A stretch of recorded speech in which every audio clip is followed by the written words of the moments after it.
The music. Oh, it's so sad. Alright, so for our next presentation, I'm going to introduce a really good friend of mine, who's then going to introduce our panel. So I think I mentioned yesterday, if you were here last night, that about 3 years ago at the Secular Student Alliance Conference, I met somebody who recruited me into politics this year, and how important it is that you foster relationships at places like this. And that person I met was Seráh Blain. Seráh is currently the press secretary for the James Woods for Congress campaign, which I'm the outreach director for, and it's a campaign whose candidate is openly non-theistic. As a mom and an activist, Seráh works on community development in the non-theistic movement and spearheaded advocacy initiatives around humanist issues, including solutions to homelessness, veteran support, workers' rights, LGBTQ equality, church-state separation, and reproductive justice. Seráh served from 2010 to 2013 as a board member and executive director of the Secular Coalition for Arizona, where she lobbies for Arizona's atheists, agnostics, humanists, and other free thinkers at the state capitol. And she was also on the inaugural advisory board for the Free Thought Equality Pact, and currently serves on both the board of the Arizona Interfaith Movement and the board of the Secular Student Alliance. Please help me welcoming my friend Seráh Blain.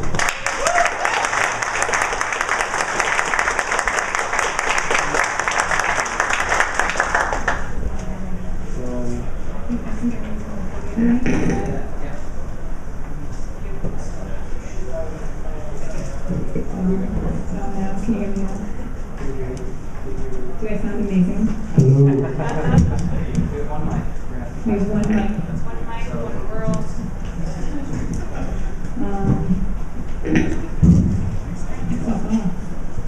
Okay, I'm gonna stop. I am good. Thank you, Evan. And thanks to the SSA for having us. Thank you all for being here.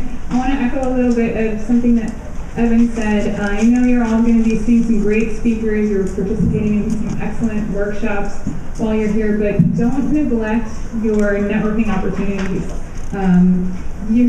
You're surrounded by some of the brightest, bravest, best innovators I've ever known.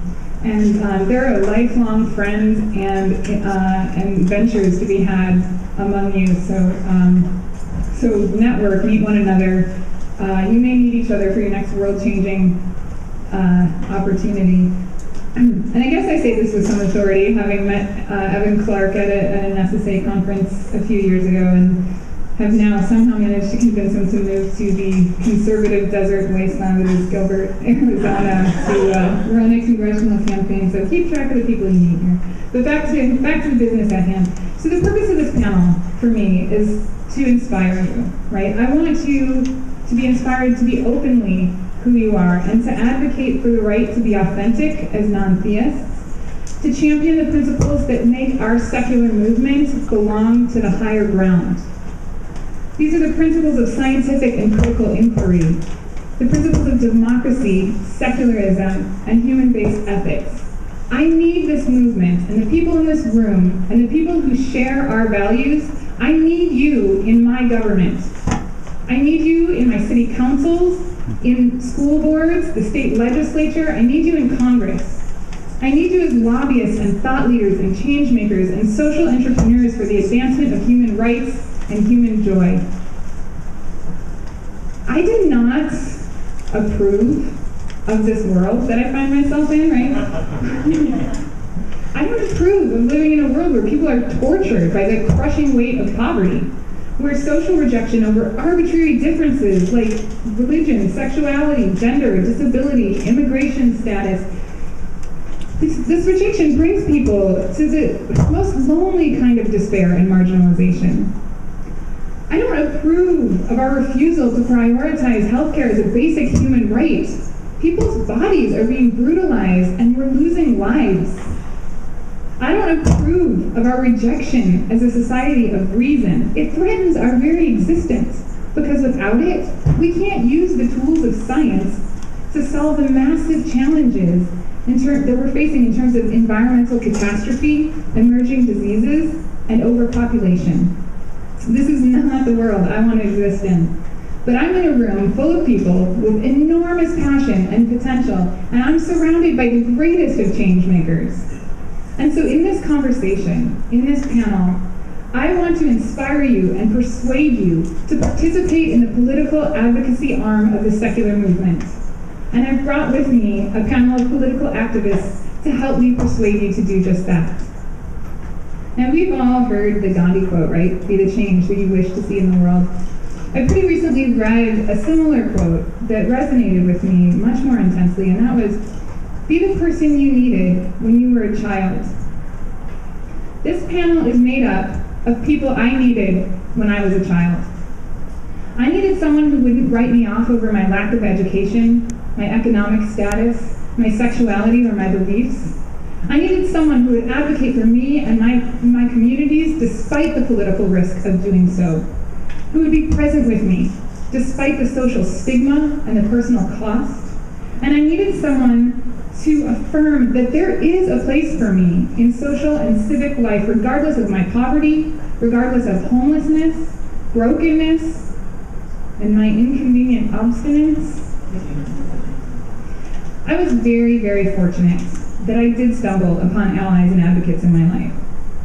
When I was 17 years old, with no home, barely still in school, I think my head was shaved at the time and I was definitely wearing combat boots, I marched into my congressman's district office and asked for an internship.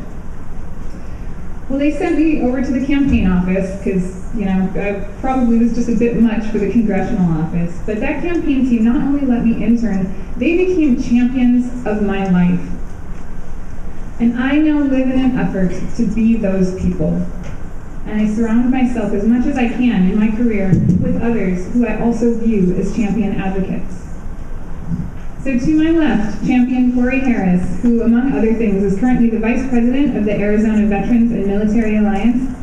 And despite our not insubstantial political differences, Tory has been, for as long as I've known him, an incredible ally to the LGBT community, an advocate for veterans facing enormous challenges, including unemployment, homelessness, recovery from the physical, psychological, and moral injury that happens in combat.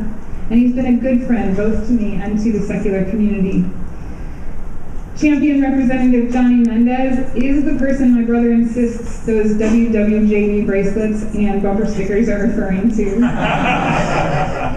Johnny is currently the sole open humanist in the Arizona State House of Representatives, and he serves as the conscience of that legislature. He's been fearless in speaking out on behalf of people suffering from poverty, people who lack the protection of documented status as immigrants, the LGBT community, non-theists, people who lack access to health care and other basic necessities, and anyone at risk of being subsumed within our capitalist profit model where human beings become the raw material of production and investment and are denied the constitutional promise of government providing for the general welfare.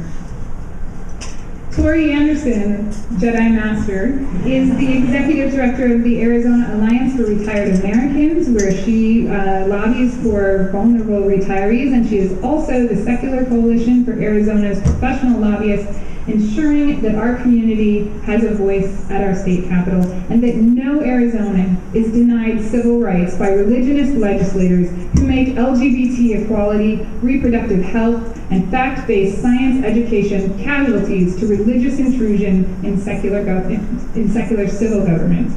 Tory Anderson is the wall of protection between church and state in Arizona.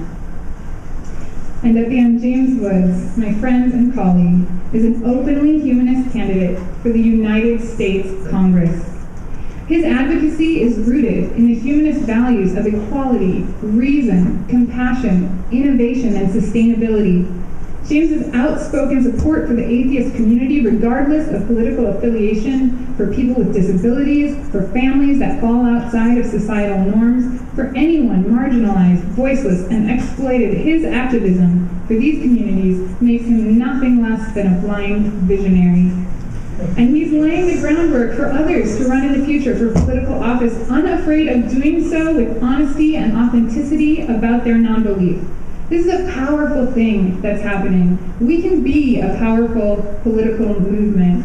And so I'm going to start the panel here. We'll give each panelist about 5 minutes to talk about their champion work and advocacy and what you can do to participate, and then we'll take your questions. And with no further ado, but I mean maybe a little more ado, Champion Tory Harris. Thank you, Seráh. And I do have some ado here. I want to point out that if you all don't know Seráh Blain, she's way too humble to say any of this, but she is, I know for myself, and I think I speak for everybody here, an inspiration to us. For me, the person who brought me into the secular movement, and if you don't know her, she lives and breathes inspiration. And take a moment to talk to her if you can. Please give her a round of applause, Seráh.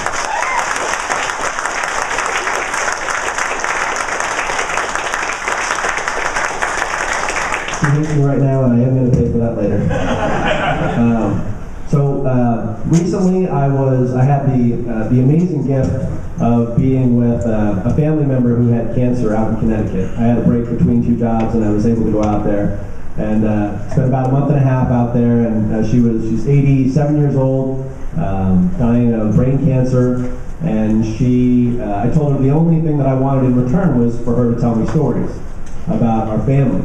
And she told me the most amazing story. She told me about how, the first story she told me, she goes, "Have I ever told you about our family in the KKK? So maybe you don't want to share the story with me. Maybe you wait for another story for you to tell me."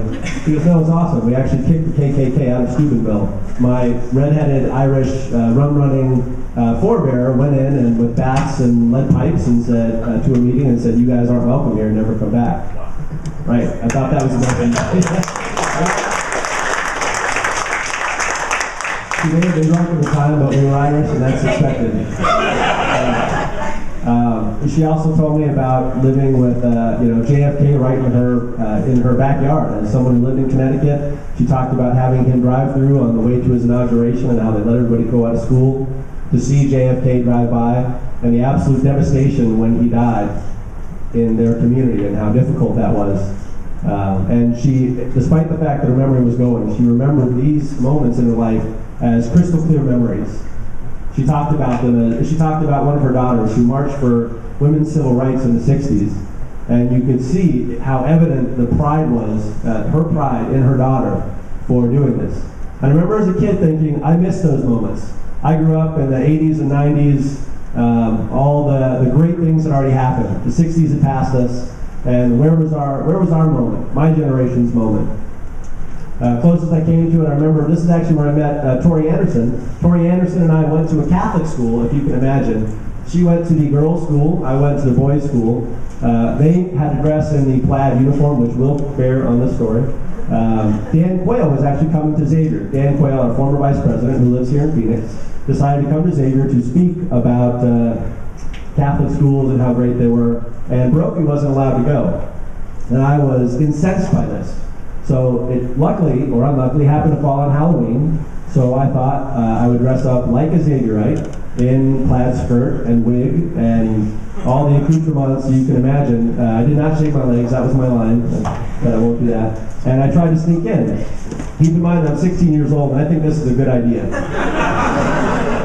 And as I went over there with all my female friends who I'm standing about a head and a half taller than, going through the line of security, one of the guys gets to his little ear thing and says, "Shh, get this one," and they tear off my wig and check to see if I have any sort of explosives in my chest area. And luckily, or unluckily again, I had been in trouble there before by the dean. And the dean goes, "Oh, that's Harris. That's it, Harris, you're getting kicked out. You're going to go to public school." Dun, dun, dun. That was the threat that you were going to go to public school, and it was going to be awful. So he sent me back to my dean, who thought it was hilarious. And he said, "Harris, did you do this?" And he's laughing. I said, yes, Mr. Kopis, I did do this. Because that's too funny. I can't kick you out, but I am going to put you on detention for 3 months. The only rule, you're going to be picking up trash on Brophy campus. The only rule is you're going to be wearing that outfit every day. And you have to tell everybody what you're doing. And I said, "Mr. Kopis, if you want to kick me out, that's cool. That's what needs to happen." But my mom likes to call this my first political moment. This was all we were left with. Breaking into a Dan Quayle event. That was my option in high school for something to do. That was what I thought was something that was, rebellious and political and crazy, that I would sneak in to see Dan Quayle in a Xavier outfit. So flash forward a few years, I actually got my first opportunity to work on a political campaign. And I don't know if you've ever seen those people in front of libraries that collect signatures, those really annoying people that bug you to sign the initiatives. That was my first job. And I found out I loved it. I absolutely loved the idea that I could argue with people every day and get paid for it. And I'm sure a lot of you, I've met more than a few of this community. I feel like that resonates with a lot of you, that you live to argue. So I feel like that might be a profession you should look into if you haven't already looked into that. And then I remember, and I've progressed throughout my political career. I've done some amazing things, but I remember the moment where I felt like this is something. Like, this is something amazing. This is my generation's moment, your generation's moment to do something. And that was right here in Arizona with SB 1062. We were over there at the state capitol. This was after the Senate had passed it, and you all remember this. This blew up in the news. This was within 2 days, we had the entire gay and party that shall not be named because we're not partisan here, and secular community all together saying this is wrong, and out speaking on the Capitol lawn. And I had that moment to speak in front of everybody about 1062, and I believe Representative Mendez was there as well. Most nights, right? I think almost all the way through. Yeah, speaking about this, and it felt like, you know what? I'm a part of this, and the energy and I remember speaking to the crowd and feeling like, I'm not speaking at them. I'm sharing energy that they have. I'm reflecting back the energy and anger that they have and channeling it into the words that I'm speaking back to them, so that they can have a conduit for their anger and their feeling of injustice about what it is that our state legislature is doing. And that for me was the moment. And this is what I hope for you. For any of you that think about getting involved in something like this, that you have your moment. I mean, I went to high school with Tory over here. Juan and Johnny over here, we were both students at ASU when he was in charge of the young group of that same political party that shall not be named. We worked together. This is a relationship that I had back when I was relatively young, and I've maintained. And the connection I want you to make is, these are your people.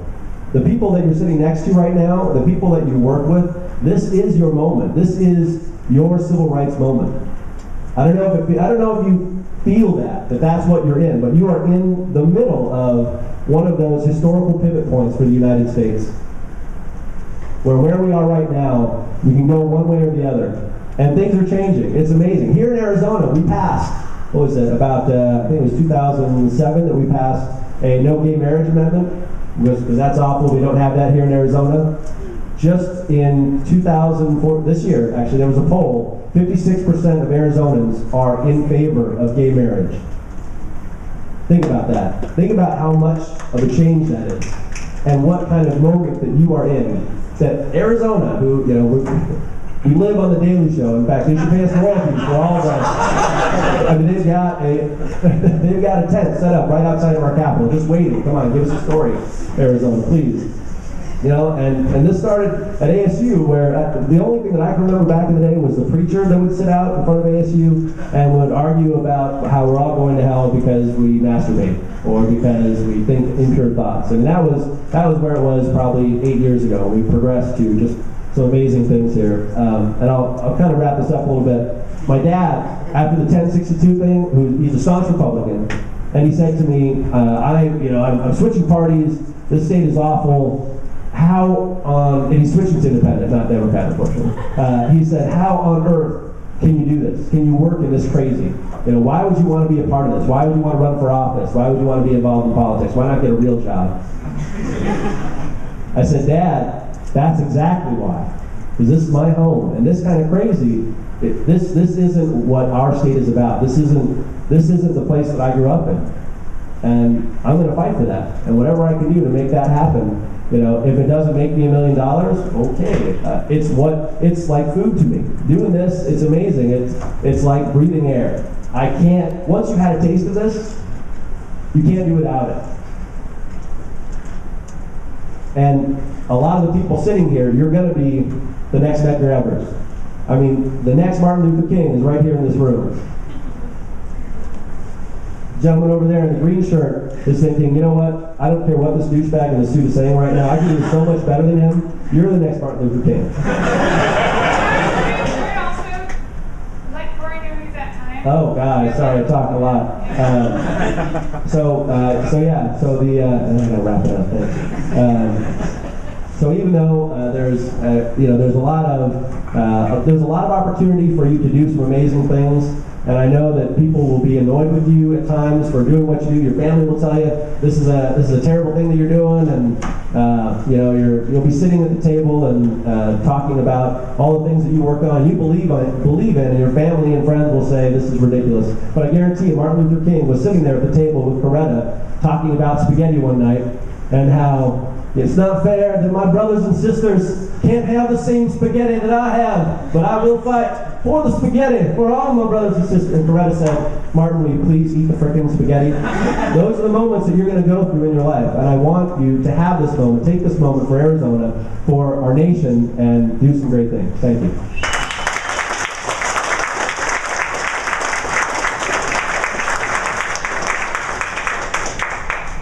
Afraid that I'll probably speak longer than Corey, so somebody please throw something at me. We have a mute button. So I really want to say thank you, but is it not on? Yeah. I just gotta hold it closer, I guess. I was really touched with how Seráh opened up this whole panel, and I want to use. I guess what I want to say is you are who I wish I had as a child, right? Like this group, this organization, this effort, and nothing that I'm doing would not have happened if we were not organized the way that we are. And so I guess I want to use my story and for those of you who don't know why I'm up here to let you know. But again, I want you to be thinking about how I would not have been doing it if you guys did not have these groups, okay? So I got elected to public office. I represent Tempe, so we're in my district right now, North Tempe, Northwest Mesa. Is the temple in my district? I hope not. I think it's okay. So it's really close. There are lots of Mesa is pretty diverse, and I was able to get elected to office without having to hide who I was. And at the beginning, that was just having to have. I mean, I grew up in a pretty open and welcoming family, and I got involved in politics, and I guess I might have just been, that one token loud atheist guy in our college groups, but. Once I got elected to office, and I was, walking through those doors and seeing how big and open the rooms are, and how, I get to sit in this desk and I get to vote on bills. That kind of world does make you do a lot of reflection about like what you're putting forward and what people are picking up, and it's, there's a lot of responsibility in that, and then there's a lot of like, what I would say. I don't have a better word for it, but the idea of like being vocal about your beliefs, like in terms of leadership and vision, like it's all up to you on what you want to carry forward. And so I had a lot of time to weigh those kinds of things, but I knew the environment that I was in. I knew how religion was welcomed in Arizona and specifically in the legislature. Because if you're not familiar with Arizona's legislature, we start, at least when so in 2012, we were starting every day with the pledge, the prayer, and another reason why the affordable health care was the worst thing in the world. Every day. And they treated the prayer as if it was your privilege. Like everybody took pride in it, and it was, if you wanted to, you could have invited a pastor or a minister to give the prayer in your stead. But a lot of politicians took the time to do that. Not everybody for sure not everybody misused it. There were probably the majority of the prayers are like what I would say a waste of time, like empty prayers that don't do anything, they don't say anything, they don't call anything into attention. I'm pretty sure, and like I would kind of zone in and out of them, but I caught one guy like blabbering, and I'm pretty sure he said, "And watch your children around water." Like that's how empty these prayers get. And so it's really, that was kind of annoying when they called into question whether my prayer was even a prayer, because I would have called into question half of their prayers. So it was an awkward situation to be walking into, and I started in January 2012. There was somebody at the legislature that would be like pestering me about when I would be giving my prayer. Like it started in emails, it started in phone calls to my office. Like I had to sign up to give a prayer, and I've kind of been avoiding it in terms of fear. But luckily, I kept avoiding it. And one day they just put my name on the schedule, and they said I was giving the prayer whether I would like it or not, and that I had to just go through with it. Freaked out for a little bit. I had a weekend to myself, but luckily that week, in an accident, I met Seráh, and I did not know that atheists were organized. And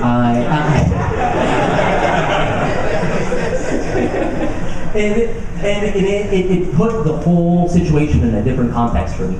It was bigger than myself all of a sudden, right? Like at first I had been worrying about I wasn't worried about getting reelected, but I was worried about what I'd be doing, but only thinking about myself.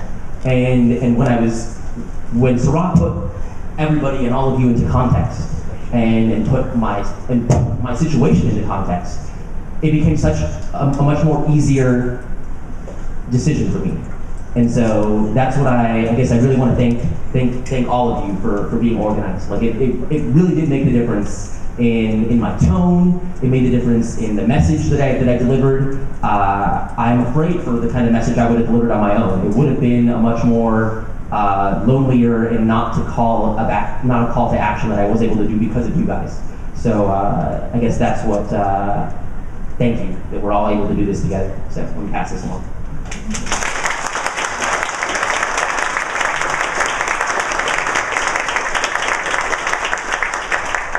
Thank you. First, I want to give some major props to Seráh. I think I need to bring her with me wherever I go so she can always introduce me, because it's like, wow, thank you. And I would not be sitting here, and I would not have had the wonderful opportunity of representing the secular community at the Arizona State Legislature this year if it were not for Seráh. So I thank you for that. She introduced me to the organization last summer, and we're talking about the power of networking. This is how I got here. It's all through networking. As Corey mentioned, we went to high school together. We're both active in progressive politics in general, issue advocacy. And last summer, I was looking for something new to do. So I called Corey and I said, Corey, do you know of anybody looking for an advocate? I do issue advocacy. I'm looking for a new organization to work with. And he says, well, I hear the Secular Coalition is looking for someone. And I said, what?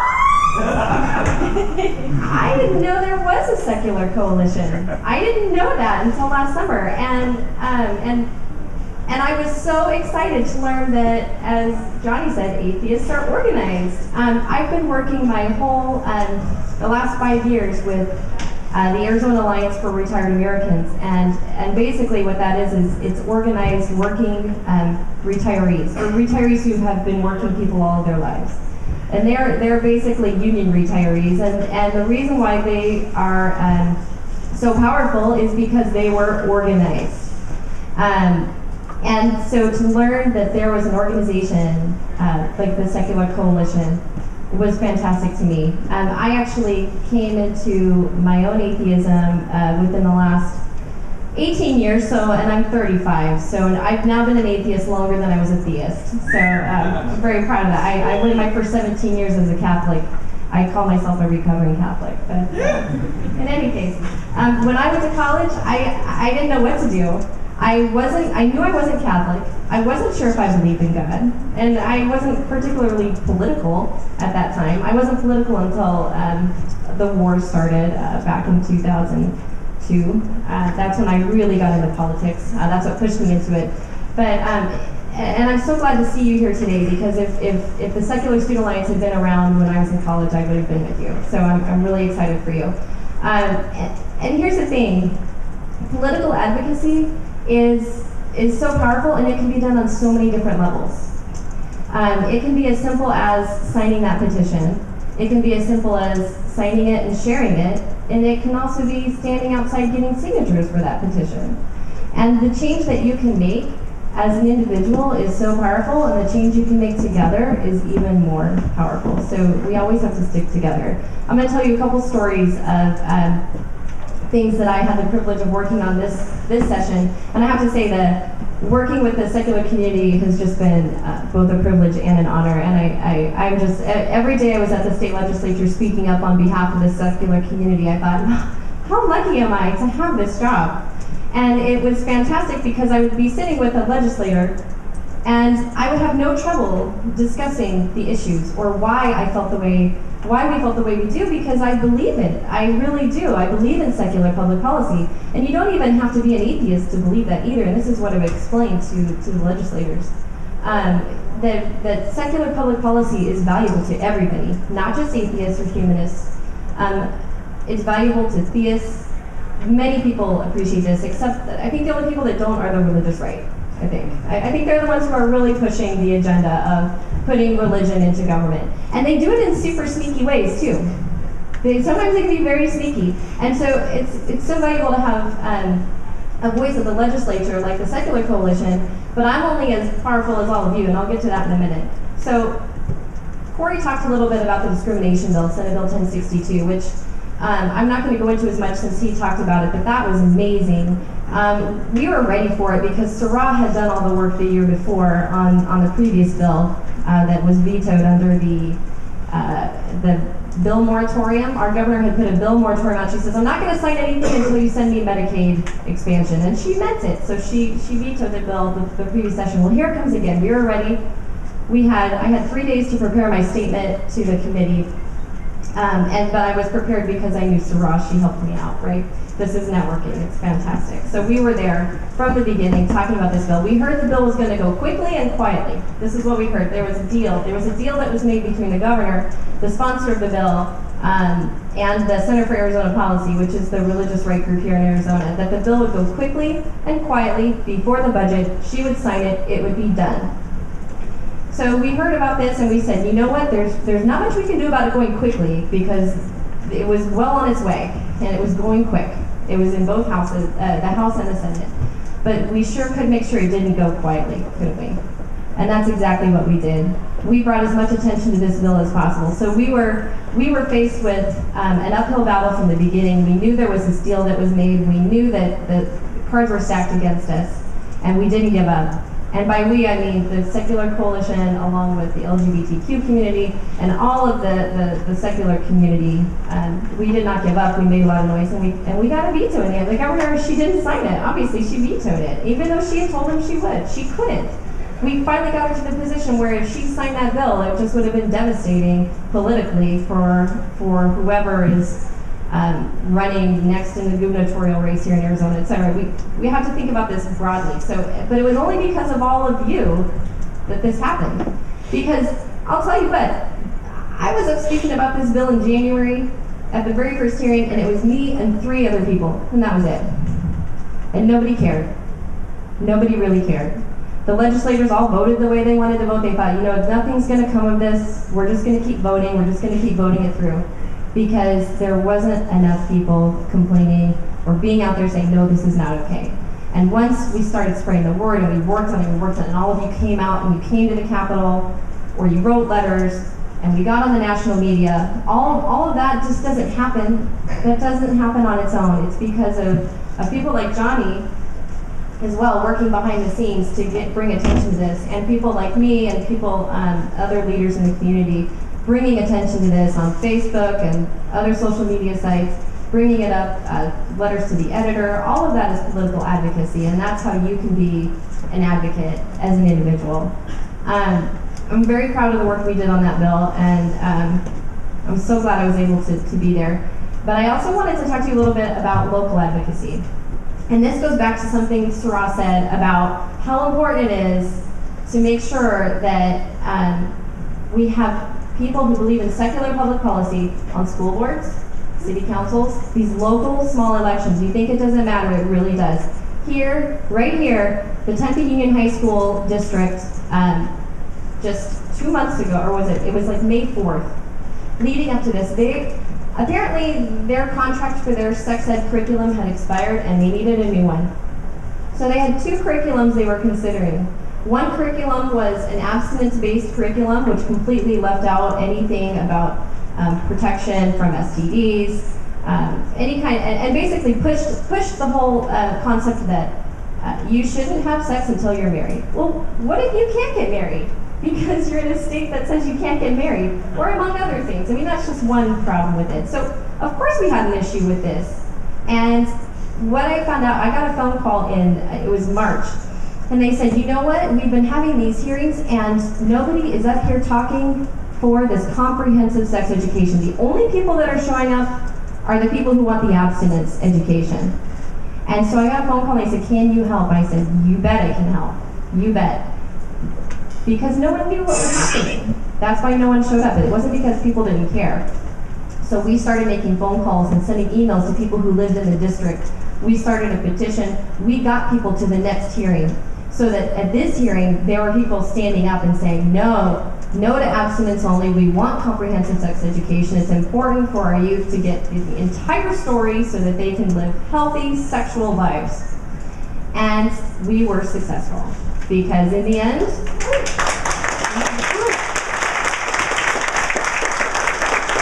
we got comprehensive sex education in Tempe Union High School districts. So, and that is a local issue, and I'll tell you what, there was about maybe 45 people that we organized to do that, and that's a really small number, but it made a huge difference, because if you don't speak up, they won't know. So, thank you.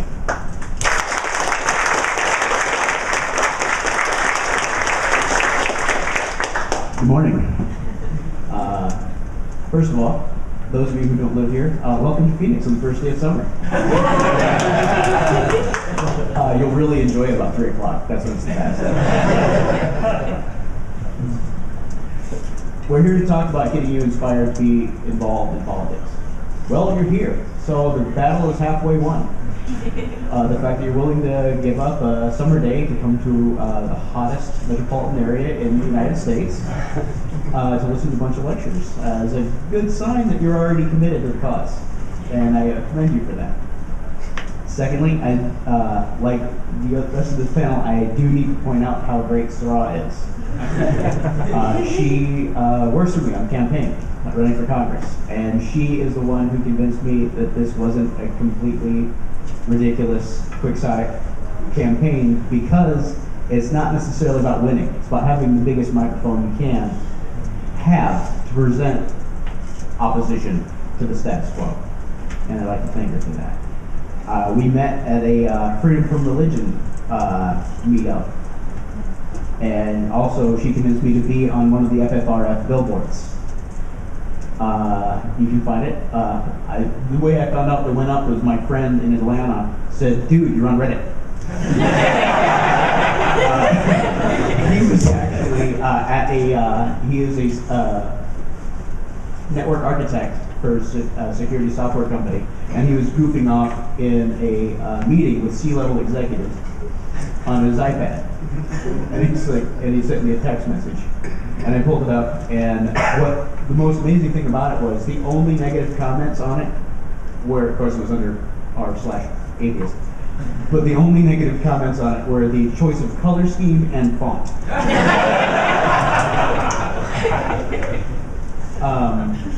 The reason why I decided to really get involved in politics, personally, and let me preface this, this isn't a sob story, although it starts really sad. In 2006, I got really sick. I was working as a network administrator, and my shoulder started hurting. And I had just turned in my paperwork, to get insurance coverage. So I figured, I'll probably just pull a muscle, strain something, because I've been working out. It'll be fine. Once insurance kicks in, first of next month, I'll go to the doctor if it's still messed up. Well, by the third week of the month, I couldn't sleep. It was hurting so bad.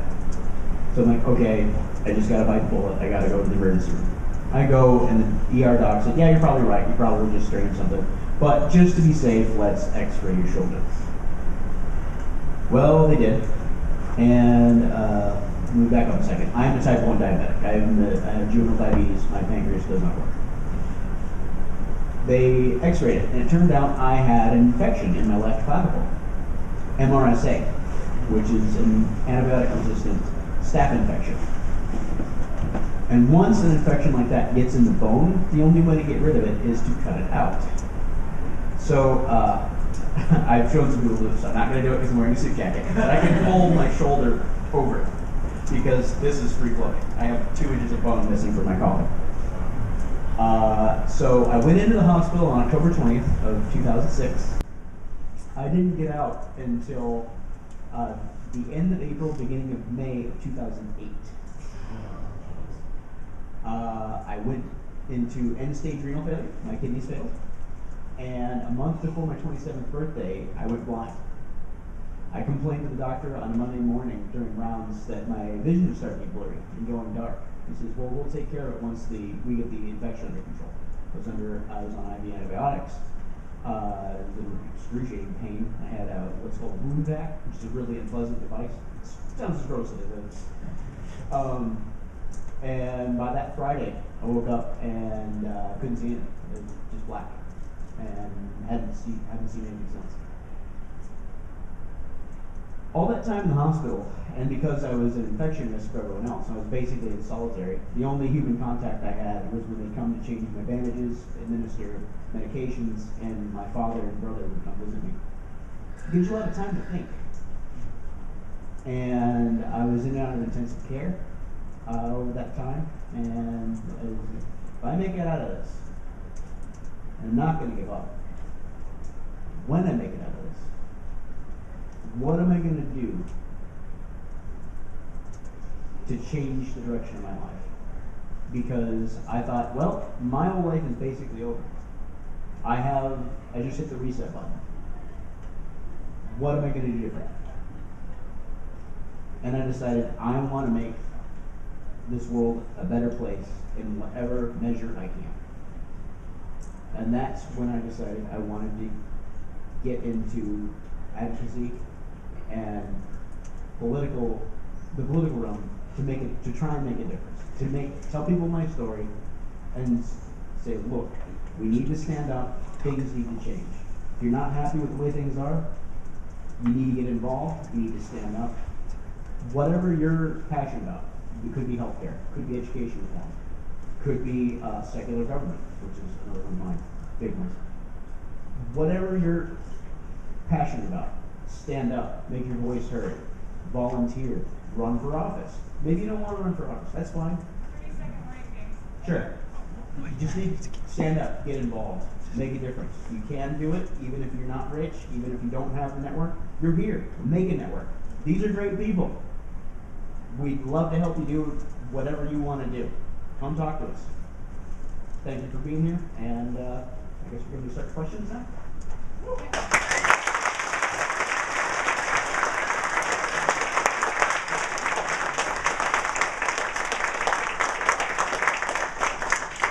Thank you all very much. Evan, do we have time for a couple questions? Yeah, how many minutes? 3 minutes. 3 minutes. All right, let's make it quick. Who's got a good one?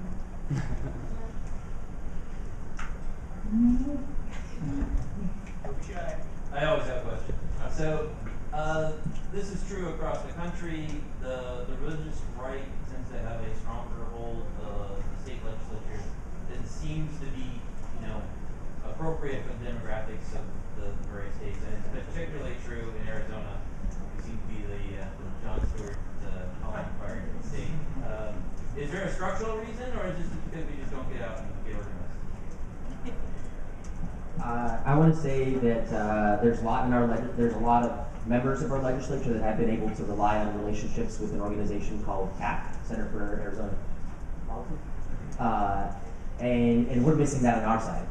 And so we could benefit from a higher profile, a higher, a higher level of organization, in the sense that there's a lot of members that turn to CAP and will just vote along the lines of what CAP wants, how CAP wants them to vote. But with that, I would say that CAP is also losing power in these last two sessions. And so we have an opportunity to build something up that could not just replace it, but when we come back into session, we could be somebody to be reckoned with, right? Especially with the kind of reputation that our advocacy comes off of after 1062. So it was that way, and it's changing. Just to add to that, every day at the Capitol during session, the Center for Arizona Policy, which again is our religious right organization, has a minimum of 4 people every day. They have 2 interns, an attorney, and a lobbyist every day. And the Secular Coalition for Arizona has me. So the best way, and we're making headway, we certainly are, but the best way to support secular public policy in your states is to support your local secular coalition, if you have one, or be there yourself. And the more people I have standing behind me, the stronger we are here in Arizona. So I need each and every one of you to write letters when I ask you to. Thank you. Yeah. Yep. So a state board of education candidate in my district is like trying to push for intelligent design and creationism like in the classroom. How would I fight against that? What would be a good effective way? Sure. The question, if I can paraphrase, was he's got a local education board candidate who's pushing for intelligent design, and how can he fight against that? There are multiple organizations, SSA being one of them, right here in Tempe. There's the Secular Coalition for Arizona, and they're all working to fight these types of initiatives. You can also get with, again, we don't want to be partisan, but if you just look at that person's party, pick the other party, find the candidate who's working against them, and they're probably going to be on your side. Now, as we know, that there are very few people as brave as Representative Mendez to come out and say that they're atheists, or candidate for Congress James Woods to say from the beginning, I am an atheist. That being said, most of them that are running against that person are probably on your side. And those races come down to so little votes too, so you can make such a huge impact just with you and like 4 other people. I'm just going to suggest getting on a letter to the editor campaign. You and everyone you know write a letter to the editor. Find out when he's doing his forums, and make sure you have people there to ask the appropriate questions to put him on the spot. Also, get involved with your local legislative district, whatever party you're involved in. Go and talk, get as local as possible. That's the easiest way to do it. Because, like Mr. Mendez said, it takes so few votes to flip policy at the local level. I'm involved in my local legislative district. I'm the secretary, which people find funny, the blind man is the secretary. But that's my first political office, was the secretary of my local legislative district. So you just get involved. Just tell people. Most people agree with you that creationism is not science and shouldn't be taught in a science class. Well, I'm sorry that we don't have time for more questions, but I know I'll be around afterwards, and then to come to our panelists, will stick around. So thank you all so much. Thank you guys for serving on the panel, and I look forward to hearing from all of you and seeing what great accomplishments you bring forward. So thank you.